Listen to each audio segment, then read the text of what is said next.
we're actually going to take a little bit of a break from the card for WrestleMania. We've got the greatest person on the history of the planet. Ronda motherfucking Rousey. You damn right. First off, let's talk about Triple H and Stephanie. They come out to the ring and they were in their executive roles. That wasn't Triple H. That was Paul Levesque out there and Stephanie McMahon Levesque. And they were talking about the attendance for WrestleMania and talking about all of these great things and said none of this would have been possible.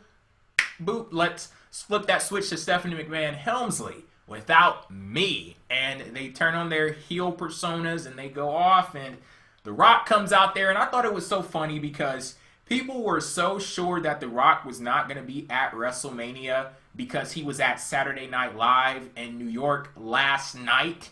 And what was so funny about that, like, damn, do you think we're, like, with horse and buggies now? Like, this is the 21st century. No more stagecoaches. Like, planes exist, you know. And private jets that just take off on command. Yeah, it's not too out of the ordinary to think that, you know, somebody could fly from New York to California. And that's exactly what The Rock did. He showed up, and Stephanie slaps him.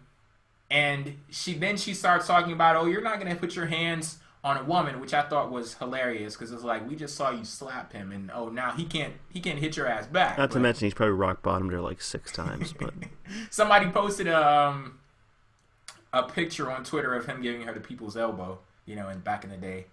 So that was kind of funny. But The Rock, he found an ally, definitely, in the form of UFC Bantamweight champion Ronda Rousey. She jumps in the ring, and this segment did drag on a little bit, but I still think this was definitely a WrestleMania caliber segment. You have The Rock and Ronda Rousey, 2 straight up badasses versus the Authority. Yeah, this was great. That's how I felt too, Jay. It was a little drawn out, but I will say it was overall quite enjoyable to have Ronda Rousey in the ring. I thought that was cool. Oh, and speaking of Ronda Rousey in the ring, Stephanie said, "Get the hell out of my ring," and Ronda said, "Any ring that I step into is mine. It belongs to me." I was like, she should write Roman Reigns' promos. Love that line. That was awesome. And she can and she should. and I like the tease of, like, if we get Rock and Triple H next year, like...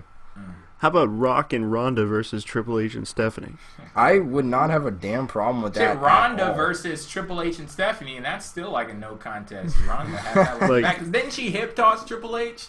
Yeah, she did. That was... And the oversell was awesome on that. Like, he flipped over, like, 6 times and flew out of the ring like he just got hit in the face with a bat. That's like twice in the last 7 months he's like oversold for a woman. He did for Brie at oh my August. God, yes. Yeah, oh God, that was awesome. This one here tonight was awesome. I love the oversell. That was great. This was like my markout moment of the year. Was for those of you that don't know, I'm a big Ronda Rousey fan. I buy all the UFC fights with that she is on because she's great. And I watched the last one on Vine. So. Yeah, I got screwed because I'm the one that spent $60 for it, and everybody get to watch it for free on Vine. But, you know, overall, great segment.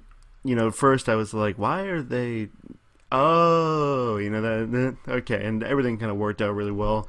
Loved it. WrestleMania moment. Great stuff. And super.